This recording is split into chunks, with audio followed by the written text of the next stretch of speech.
जो लुटेरी सरकार थी कांग्रेस की, जिसके ऊपर भ्रष्टाचार के आरोप लगे, बहुत सारे आरोप लगे, उस सरकार ने शिक्षा के बजट को काफ़ी हद तक ऊपर ले गई थी।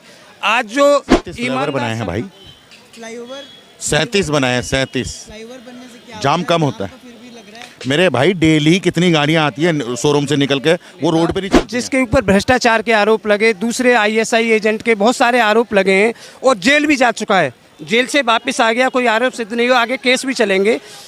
फिर भी वो कह रहा है जनता से कि अगर मैंने काम किया है तो मुझे वोट दो। कार्रवाई कहाँ होती है, सब समय समय की बातें हैं। तो मैं आपको बताना चाहता हूँ कि केजरीवाल सरकार बनाने जा रहे हैं, सरकार बननी भी चाहिए उनकी। अच्छा, तो अभी तक आतिशी सिंह जो कि सीएम पद पर स्थापित हैं, उन्होंने अभी तक क्या किया है? देखिए, उन्होंने तो जो करा है वो मुझे प्रेजेंट में नॉलेज में नहीं, लेकिन मैं जो केजरीवाल के, क्योंकि ये जो इलेक्शन जो होगा ना वो केजरीवाल के नाम से होगा और उसके काम से होगा। दोनों बात आपको बता दूं संक्षेप में।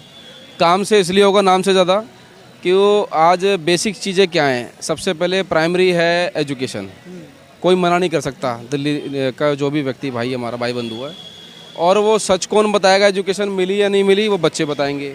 बच्चे मन के सच्चे, आप और मैं हो सकता है झूठ बोल दें एक बार, तो बच्चों से जब मिलोगे स्कूल में जाके तो वो सच बताएंगे कि नहीं, केजरीवाल की शिक्षा में बहुत सुधार हुआ है। अच्छा भैया, जैसे दोनों पार्टी इंडिया ब्लॉक का मेंबर है, ठीक है, तो क्या वजह रही होगी केजरीवाल जी की कि उन्होंने साफ मना कर दिया और ये कहा कि 70 की 70 सीटों पे आम आदमी पार्टी खुद चुनाव लड़ेगी? देखिए, उसका कारण ये है, मैं आपको बता दूं, लोकसभा इलेक्शन में मैं स्वयं खुद था। हुआ क्या था कि जब ये पार्टी, दोनों पार्टियां का अलायंस हुआ था लोकसभा सीटों पे, तो मैं स्वयं मौजूद था उस टाइम पे और मैं खुद कैंपेन कर रहा था। वो मिसअंडरस्टैंडिंग थी दोनों पार्टियों की। पार्टी की ये मिसअंडरस्टैंडिंग थी, मैं पॉइंट टू पॉइंट बिंदु पर बात करूँगा, पॉइंट टू पॉइंट। अर्जी फर्जी लोग बात बहुत करते हैं, और क्यों अब नहीं अलायंस करा उसका कारण ही बताऊंगा। क्योंकि जब लोकसभा का इलेक्शन था, अलायंस जब इसलिए करा था कि भाई चलो हो सकता है हमारे को यहाँ ना हो के यहाँ इस सीट पे हमें बेनिफिट मिल जाए, यहाँ ना हो के यहाँ। तो दोनों पार्टियों ने एक दूसरे के खिलाफ इसलिए उतर गए कैंडिडेट उनके जो थे और उनके कार्यकर्ता।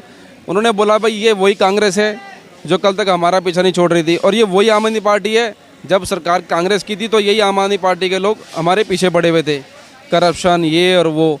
तो इस तरह की चीज़ों को लेकर उनमें खटास पैदा रही, और दोनों के पास जब जिम्मेदारी आई, जब हाई कमान की जब डी अपर बात हो गई है कि भाई हम, जैसे आप एक पार्टी के सर्वे सर्वा, मैं दूसरी पार्टी के सर्वे सर्वा, जब हमारी बैठ के डील हो गई है कि हमारी पार्टी अलायंस कर लिया, तो हमारे सभी कार्यकर्ताओं को ये समझना चाहिए कि भाई जब हमारे बॉस ने अलायंस कर लिया तो हमें सबको सपोर्ट करना चाहिए। लेकिन उनके आपस के चूहा बिल्ली के झगड़े में और वो जीत गए सीट।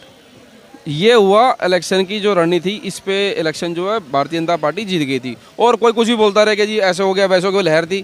कुछ जगह पे सीटों क्या नाम है, जो स्टोर रूम जहाँ पे मशीन ईवीएम रखी जाती है, वहाँ पे भी छेड़खानी हुई है। मैं खुद प्रेजेंट था। मैंने जो रोहिणी का जो 16 सेक्टर का जो कॉलेज इंजीनियरिंग कॉलेज है, मैंने स्वयं वहाँ की वीडियो बनाई थी, और वहाँ की मीडियम जो माननीय डीएम थी, क्या नाम है, दिव्या नाम की मैडम है, उनको दिया था, और उन्होंने बोला था कि इस पे जो भी होगा कार्रवाई करेंगे। भैया आपका नाम क्या हुआ? दारा। भैया, जब से केजरीवाल मुख्यमंत्री बने हैं, आपने क्या क्या चेंजेस देखी हैं दिल्ली में? बहुत कुछ हुआ है, जैसे कि शिक्षा में ले लो, शिक्षा में हाँ, अस्पतालों में ले लो। ये पहले क्या था कि वहाँ क्या होता था, कुत्ते घूमते थे स्कूलों में। अभी साफ़ सफाई में सब बढ़िया है, अच्छे से, और बिजली भी है, पानी भी है। अच्छा भैया, बिजली पानी मुफ्त मिल रही है, चलिए वो तो ठीक है। जो सड़कों पे जाम लगता है, इसका क्या सुझाव हो सकता है? इसको ठीक करने के लिए हम क्या कर सकते हैं? 37 फ्लाईओवर बनाए हैं भाई, फ्लाईओवर 37 बनाए हैं, 37। फ्लाईओवर बनने से क्या जाम होता है? कम होता है। तो फिर भी लग रहा है। मेरे भाई डेली कितनी गाड़ियाँ आती हैं शोरूम से निकल के, वो रोड पे नहीं चलती हैं, वो घरों में खड़ी नहीं रहती। अच्छा, तो जो ये ऑड एंड इवन वाला फॉर्मूला था, अगर ये चलता तो क्या ये कारगर नहीं रहता? चलेगा, वो भी चलेगा। अगर पोल्यूशन कंट्रोल नहीं होता है तो वो भी चलेगा।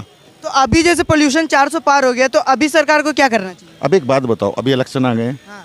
हाँ, बीजेपी ने आरोप लगाया केजरीवाल पे कि भ्रष्टाचारी है, भ्रष्ट है, हाँ। तो केजरीवाल भी तो बीजेपी पे आरोप लगाते हैं कि बीजेपी का एक ही मुद्दा रहता है कि केजरीवाल हटाओ। हाँ, यही है, उनके पास है ही है। आप एक बात बताओ, केजरीवाल ने सारे काम गिना रहे हैं ना अपने, वो काम पे वोट मांग रहे हैं ना, हाँ। पिछले 12 सालों से आप ही के सांसद है ना दिल्ली में, एमसीडी आप ही के पास थी ना, तो आप एक आध तो काम गिनवा दो। कि आपके 8 विधायकों ने क्या करा, आपके 7 सांसद ने क्या करा। एक आध का रिपोर्ट कार्ड देंगे आप? नहीं देंगे। एक केजरीवाल शख्स ऐसा है जिसने दूर मत जाओ। मेरा नाम है राकेश सिंह सोलंकी शूद्र। आप कहाँ से, मतलब दिल्ली किस क्षेत्र से हो? मेरा लक्ष्मी नगर है। लक्ष्मी नगर क्षेत्र। आप इस बार किसको वोट देने जा रहे हो?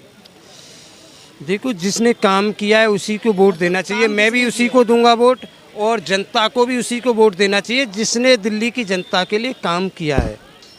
तो मैं वही तो जानना चाह रहा हूँ, किसने काम किया है? आपके हिसाब से आप किसे वोट दोगे? देखो, पिछले 15 साल से बीजेपी जो है एमसीडी में रही। बीजेपी के पिछले 2 शासन से पूरे 7 के 7 सांसद हैं डबल इंजन के साथ। और दिल्ली की जो कानून व्यवस्था है, सुरक्षा व्यवस्था है, वो भी बीजेपी के पास है। एमसीडी भी उसी के पास रही। तो एक तरह से ये राजधानी है, तो कानून व्यवस्था तो उन्हीं के हाथ है। हाँ, उन्हीं के पास है, पुलिस उनके पास है। दिल्ली की जनता को देखना है कि मोदी जी का एक नारा था जो हरियाणा की ज़मीन से दिया था कि बेटी बचाओ बेटी पढ़ाओ। असल में तो उन्होंने बोला था कि बेटी पटाओ, बेटी बचाओ बेटी पटाओ, बेटी पटाओ बेटी पढ़ाओ, ये था नारा। पर चलो, जो भी उनके मुंह से कुछ गलत निकल गया, पर उस पर नहीं जाना चाहिए। नारा उनका था बेटी बचाओ बेटी पढ़ाओ। दिल्ली की सरकार एक पढ़े लिखे मुख्यमंत्री की सरकार है, केजरीवाल जी की। आज की डेट में आजसी है। आजसी भी एक पढ़ी लिखी है, अच्छी पढ़ी लिखी है। और केजरीवाल जी ने दिल्ली की बेटियों को पढ़ाया है। पर डबल इंजन की सरकार जिसे बोलते हैं, मोदी जी, अमित शाह गृह मंत्री, और उनके नीचे ही दिल्ली पुलिस काम कर रही है, सुरक्षा व्यवस्था है, वो दिल्ली की बेटियों को नहीं बचा पाए। तो ये दिल्ली की जनता देखेगी, दिल्ली की जनता देखेगी कि हमको सुरक्षा व्यवस्था चाहिए, किसको वोट देना चाहिए। दूसरी बात है, जिस देश की शिक्षा समर्थ है वो राष्ट्र समर्थ है। चाहे मेरा परिवार हो, आपका परिवार हो, समाज हो, चाहे देश हो, जहाँ आज जो ईमानदार सरकार है, अपने आप को ईमानदार सरकार बोलते हैं, वो शिक्षा के आपको ईमानदार सरकार बोलते हैं, वो शिक्षा के बजट को डाउन करती जा रही है, डाउन करती जा रही है। शिक्षा पे कोई काम नहीं किया इन्होंने। नई शिक्षा नीति लाए, वो भी फेल है। उसमें भी आम जनता के लिए कुछ नहीं, सिर्फ टोटली बिजनेसमैनों के लिए है। केजरीवाल जी ने दिल्ली में शिक्षा पर काम किया है, और जिसका डंका पूरे विश्व में बज रहा है, जिसकी नकल बीजेपी की जो सरकार है वो भी कर रही हैं, पर वो गरीब आदमी के लिए काम नहीं कर रही। गरीब आदमी को शिक्षा मिले, इनको डर रहता है कि गरीब का बच्चा पढ़ेगा तो बच्चा तर्कशील बनेगा, वो सोचेगा क्या है, क्या सही है, क्या गलत है, क्या सही है। शिक्षा का मतलब ये नहीं है कि उसको सरकारी नौकरी लगे। शिक्षा का मतलब है क्या सही है, क्या गलत है, ये आदमी सोचे कि मेरा फ़ायदा कहाँ है, कहाँ मेरा नुकसान है। ये लोग नहीं चाहते। ये चाहते हैं कि ये गरीबों के बच्चे शिक्षा से वंचित रहें, हमारे झंडा उठाएं, दरी बिछाएं। अच्छा, मेरे को एक बात बताइए सर, केजरीवाल जी जेल गए, जेल से बाहर हैं, और अभी 2 दिन पहले उन्होंने 60 साल के बुजुर्गों के लिए सौगात एक लेके आई कि उनका इलाज मुफ्त होगा। तो क्या ये उनका मास्टर स्ट्रोक नहीं हो सकता है चुनाव जीतने के लिए? दिल्ली के अंदर क्या पूरे भारत के अंदर एक ही नेता ऐसा हुआ है पढ़ा लिखा, दूसरे किसी नेता की हिम्मत नहीं है कि वो काम के ऊपर वोट मांग सके। एक रैली हुई थी रामलीला मैदान में पिछले चुनावों में मोदी जी की, जब मोदी जी देश के प्रधानमंत्री थे। 1 साल तक दिल्ली के चुनावों को नहीं होने दिया, रामलीला मैदान में हुई थी रैली। तो उसमें मोदी जी ने एक नारा दिया था, नसीब वाला या बदनसीब। उस टाइम पे 15-20 पैसे पेट्रोल डीजल के कम हुए थे, तो देश की जनता से, दिल्ली की जनता से रामलीला मैदान में ताली बजवाई थी। पर दिल्ली की जनता पढ़ी लिखी जनता है, समझदार जनता है। उस जनता ने इनको ऐसा जवाब दिया था कि दिल्ली की आम आदमी पार्टी को 49 दिन के शासन में, 49 दिन के शासन का काम देख के 67 सीट दी थी, इनको 3 सीट दी थी।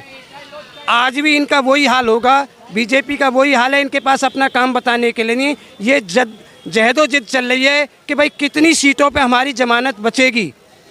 ये जमानत बचाने का इलेक्शन है। इलेक्शन तो क्लियर है केजरीवाल का, पर बीजेपी के लिए